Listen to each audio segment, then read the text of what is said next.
అలరించే వంటలో ఇద్దరు పార్టిసిపెంట్స్ రెడీగా ఉన్నారు. హాయ్ చెప్పేద్దాం. హాయ్ అండి. హాయ్. మీ పేరు? జ్యోతి. జ్యోతి గారు. హలో అండి. హలో అండి. మీ పేరు? ఉమా అండి. ఎక్కడి నుంచి వచ్చారు మీరు? మోతీనగర్ నుంచి వచ్చాం. మీ ఇద్దరు రిలేటివ్సా? అందుకనే నీకు ట్విస్ట్ ఒకటి. ఏంటది? ఇద్దరం అక్కా చెల్లెళ్ళు, తోడుకోడళ్ళు. ఓ అవునా? అంటే ఒకటే ఫ్యామిలీకి మేనమామల్ని చేసుకున్నారు. మీ ఫేసుల్లో అయితే కొంచెం తెలుస్తుంది, అందుకే అడిగాను రిలేటివ్స్ అని. బట్ మీరు అక్కా చెల్లెళ్ళు, అది కూడా తోడుకోడలు. బాగా లక్కీ కదండి, ఇద్దరు అక్కా చెల్లెళ్ళు ఒకటే చోటు ఉంటే మన పెత్తనమే సాగుతుంది కదా కదా. ఎగ్జాక్ట్లీ, అది కరెక్ట్. సో ముందుగా ఇవాళ వంట ఎవరు చేయబోతున్నారు? నేనే కదా, పెద్ద నేనే చేస్తా. మీరు అక్క, యూ తంగి, సారీ మీరు చెల్లి. సో ఓకే, ఇంతకీ ఏం చేయబోతున్నారు? కదంబం. కదంబం అంటే ఏంటండి?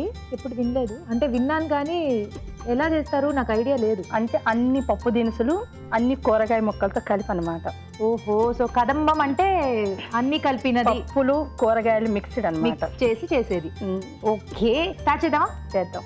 ఓకే, కదంబం తయారు చేసుకోవడానికి కావాల్సిన పదార్థాలు ఏంటో చూద్దాం. కదంబం తయారు చేసుకోవడానికి కావాల్సిన పదార్థాలు: సొరకాయ ముక్కలు 1 కప్పు, బంగాళాదుంప ముక్కలు 1 కప్పు, బెండకాయ ముక్కలు 1 కప్పు, తరిగిన ఉల్లిపాయ 1, తరిగిన పచ్చిమిరపకాయలు 4, పసుపు చిటికెడు, కారం తగినంత, ఉప్పు తగినంత, గుమ్మడికాయ ముక్కలు 1 కప్పు, చింతపండు తగినంత, నువ్వుల పొడి 1 టేబుల్ స్పూన్, ఆవాలు 1 టీ స్పూన్, మినప్పప్పు 1/2 కప్పు, కందిపప్పు 1/2 కప్పు, పెసరపప్పు 1/2 కప్పు, పచ్చిశనగపప్పు 1/2 కప్పు, అలసందలు 1/2 కప్పు, వెల్లుల్లి రెబ్బలు 4, జీలకర్ర 1/2 టీ స్పూన్, ఇంగువ చిటికెడు, మిరియాల పొడి 1/2 టీ స్పూన్, నూనె 1 టేబుల్ స్పూన్, కరివేపాకు 2 రెమ్మలు.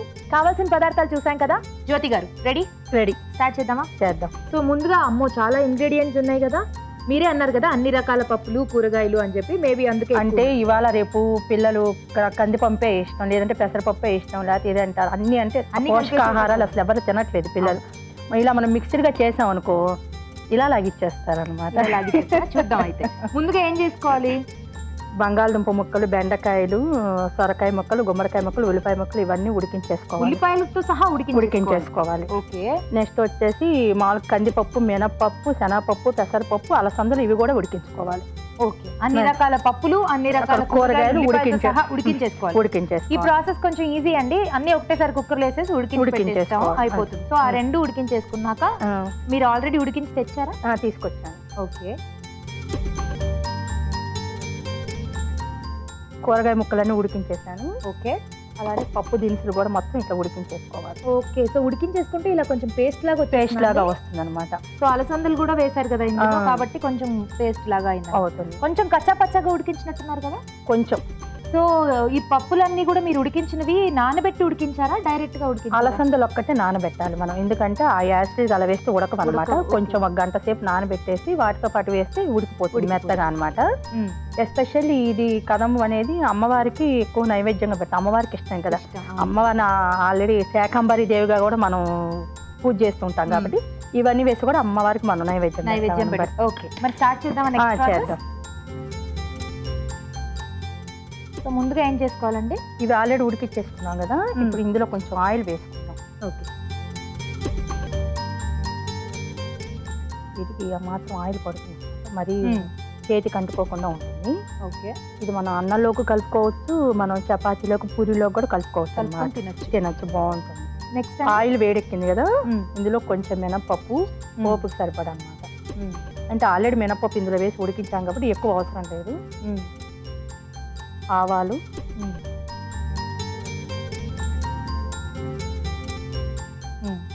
జీలకర్ర, సో మొత్తం ముందు పోపు వేసుకుంటాం. ఓకే,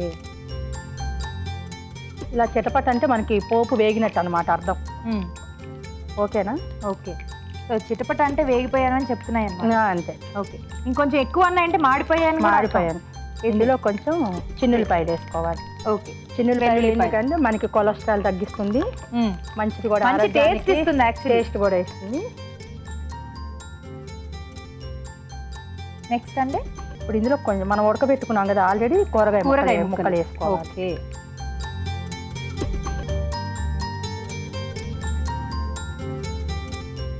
సో బెండకాయలు, ఆలు, సొరకాయ, మంచి గుమ్మడికాయ, ఉల్లిపాయలు ఉల్లిపాయలు పచ్చిమిరపకాయలు కూడా ఆల్రెడీ ఇందులోనే వేసేసాను అనమాట. కారం కూడా దీనికి బాగా పడుతుంది అనమాట. ఇంకా ఏదన్నా కూరగాయలు తీసుకోవాలనుకుంటే కూడా ఇందులో తీసుకోవచ్చా? లైక్ వంకాయలు కానీ వంకాయ వేస్తే కొంచెం టేస్ట్ మారుతుందో కాబట్టి ఈ 4 చాలంటారా? ఇవి చాలు. ఓకే. బెండకాయ పిల్లలకి తెలివితేటలు. అవును. మంచి గుమ్మడికాయ అంతే, బాగా తెలివితేటలు పెరుగుతాయి, కొవ్వు కూడా కరిగిస్తుంది మంచి గుమ్మడికాయ కూడా అనమాట. ఓకే. సొరకాయ మరి? సొరకాయ చలవ చేస్తుంది. సొరకాయ కూడా చాలా క్యాలరీస్ తగ్గిస్తుందండి. అవునా? ఏమో నాకైతే కూడా చలవ చేస్తుంది. పిల్లలకి ఎక్కువ పెడతారు, పాలు పోసి కూడా వండుకుంటారు కదా. సో బాగా కొంచెం తెలివి రావడానికి ఇప్పుడు ఆల్రెడీ మనం ఉడకబెట్టుకున్నాం కదా పప్పు దినుసులని, అది కూడా కొంచెం ఇందులో వేసుకోవాలి. ఓకే.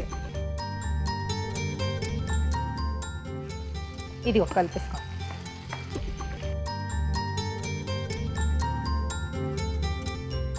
ఇన్ఫాక్ట్ బెండకాయ కూడా మనం తెలివి కోసమే, కొంచెం ఎక్కువ గుర్తుండడం కోసం, మతి మరపు ఉన్న వాళ్ళ కోసం వాడతాం. ఇంకోటి ఆల్ కాంబినేషన్ ఆఫ్ తెలివి వెజిటబుల్స్ తీసుకున్నారు. అందరు తినాలి కదా పిల్లలు. ఇవాళ రేపు ఎవరు తింటున్నారు చెప్పు?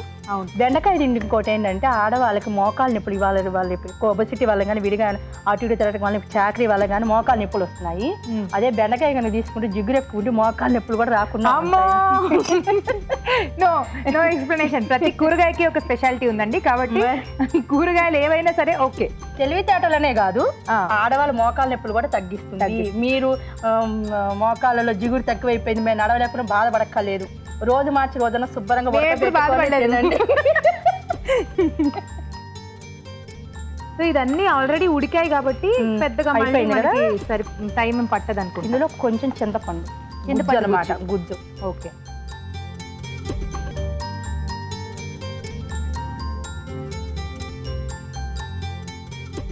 కొంచెం పసుపు వేసుకుందాం ఇప్పుడు. ఓకే. లైట్గా ఉప్పు,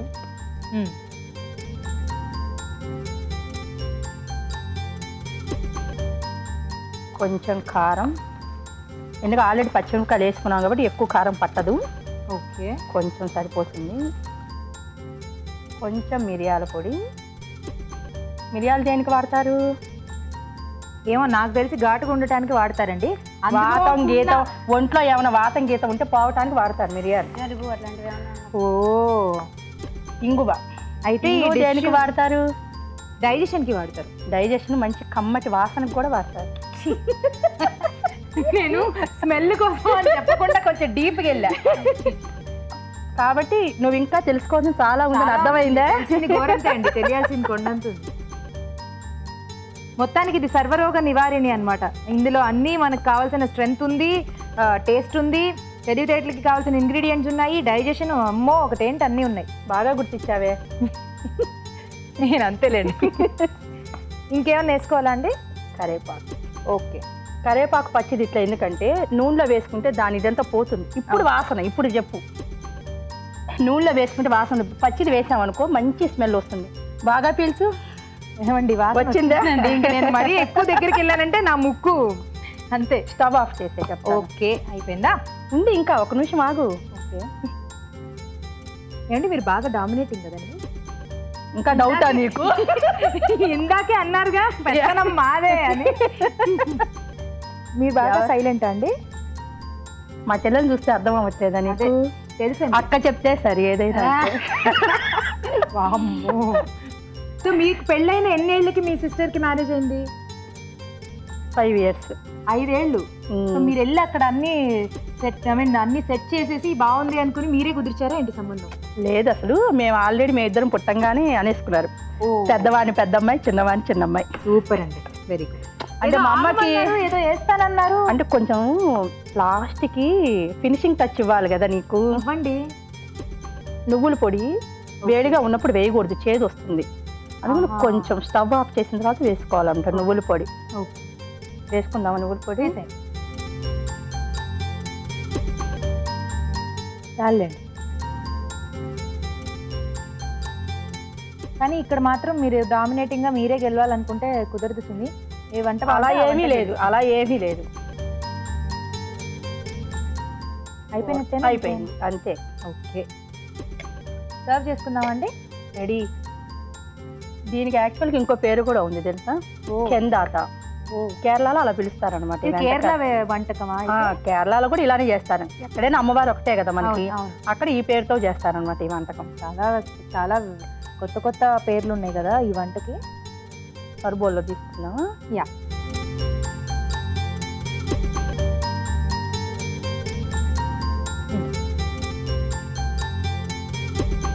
ఈ కూర ఏదన్నా అనుకో పప్పు, ఇది ఒక స్పూన్ నోట్లో వేసుకొని ఈ మిరపకాయ నువ్వు కొరకాలి. ఆహా, అప్పుడు దాని టేస్ట్ బయటపడుతుంది. మీరు నా మీద బాగా ప్రేమని పెట్టుకుని నాకు కొత్త కొత్త ఆఫర్స్ చాలా ఇస్తున్నారు కదా. కూర ఓకే, మిరపకాయ కొరకాలంట. చాలా బాగుంటుంది తెలుసా అసలు. ఓకేలేండి. మీకు ఎవరైనా ఇంత ఆఫర్ ఇచ్చారా? లేదండి, అసలు ఇవ్వలేదు ఇలాంటి ఆఫర్స్ అయితే. మొత్తానికి అయిపోయింది కదా. అయిపోయింది. ఓకే, వేడివేడిగా కదంబం రెడీ అయిపోయింది. దీన్ని టేస్ట్ చూడబోయే ముందు తయారీ విధానం మరోసారి చూద్దాం. కదంబం తయారు చేసుకునే విధానం. ముందుగా అలసందలు నానబెట్టి ఉంచాలి. సొరకాయ ముక్కలు, బంగాళాదుంప ముక్కలు, బెండకాయ ముక్కలు, గుమ్మడికాయ ముక్కలు, పచ్చిమిరపకాయలు, ఉల్లిపాయ ముక్కలు కలిపి ఉడికించి పక్కన ఉంచాలి. మినప్పప్పు, కందిపప్పు, పెసరపప్పు, పచ్చిశనగపప్పు, నానబెట్టిన అలసందలు కలిపి ఉడికించి ఉంచాలి. ఒక పాన్ లో నూనె వేసి మినప్పప్పు, ఆవాలు, జీలకర్ర, వెల్లుల్లి రెబ్బలు వేసి వేగాక ఉడికించిన కూరగాయల మిశ్రమం వేసి వేయించాలి. దీనిలో ఉడికించిన పప్పుల మిశ్రమం, చింతపండు గుజ్జు, పసుపు, ఉప్పు, కారం, మిరియాల పొడి, ఇంగువ, కరివేపాకు వేసి మగ్గనివ్వాలి. ఆపై నువ్వుల పొడి వేసి బాగా కలిపి సర్వ్ చేసుకుంటే కదంబం రెడీ.